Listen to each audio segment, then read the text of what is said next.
Hi, my name is Jeremy.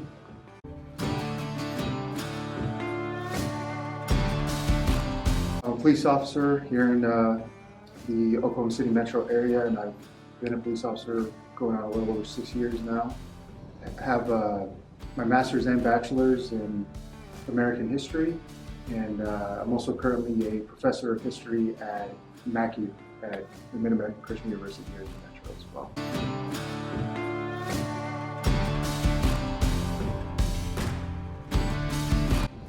Talking in code is everywhere in my day-to-day.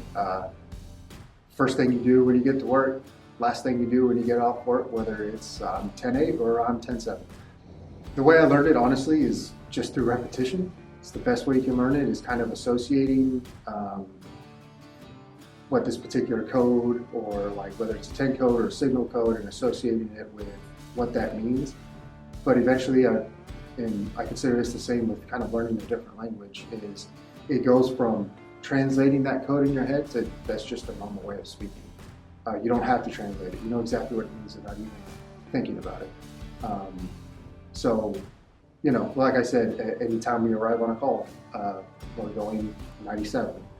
And all that is in short for is just, I'm here. When you're acknowledging someone on the radio, you're going 10-4. And that just means okay.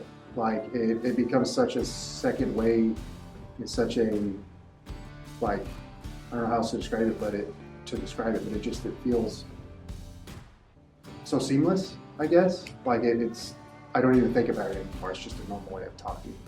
It feels like the only way to talk on the radio, because if not, you're kind of providing the dissertation every single time you talk.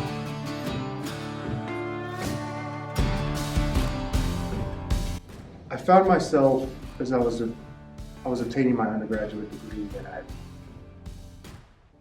I never really liked being in an office, per se.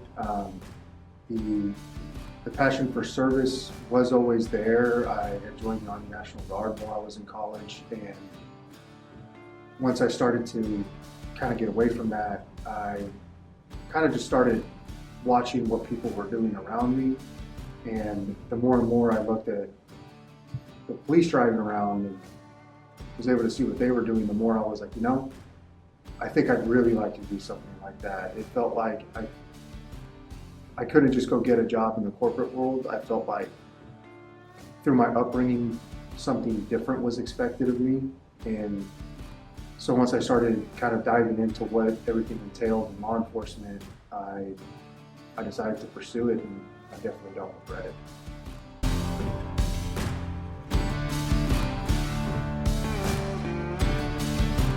Yeah, a little bit of a pressure, and also the fear of regret, I guess, that if I didn't go into service, that I didn't do something that felt bigger than myself, and that was for more than just, say, the monetary value, that I would kind of regret what I did.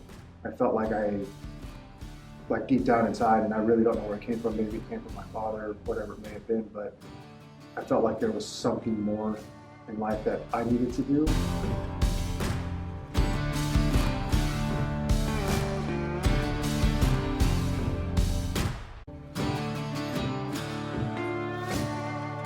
I think the biggest parallels that I can draw have to do with kind of paralleling research and investigation.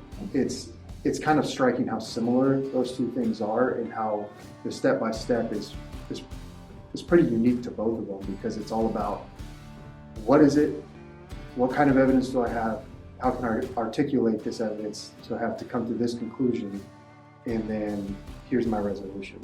This is how I'm going to solve this, or this is what I found out.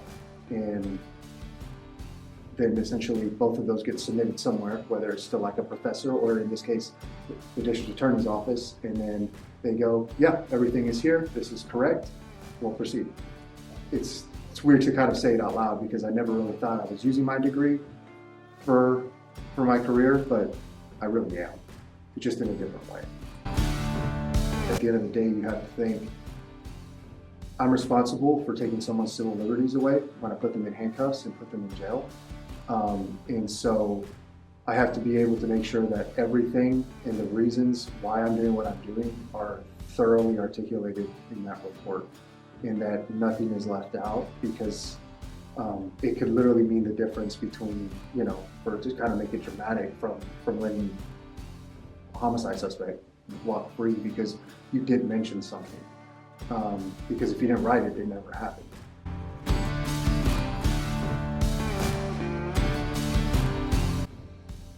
The world is a pretty harsh place. It's not easy, and there's a lot more violence and just bad people than people realize. Just on your day-to-day when you're driving through, I guarantee you there's someone that you don't realize that what they've done is what they've done, probably just driving down the road near you or walking down, and potentially minding their own business, but those people are out there and they're willing to victimize people. It was striking to me to realize just how much actually went on in law enforcement on a day-to-day that the general public never knows about. The general public is polarized by certain critical incidents, and their opinions are skewed depending on what they're seeing and where they're watching it. The amount of calls, the amount of death and trauma, and just responding to people's worst days every single day, it's pretty nauseating. Like it gets overwhelming and you kind of become numb to it, which is really unfortunate because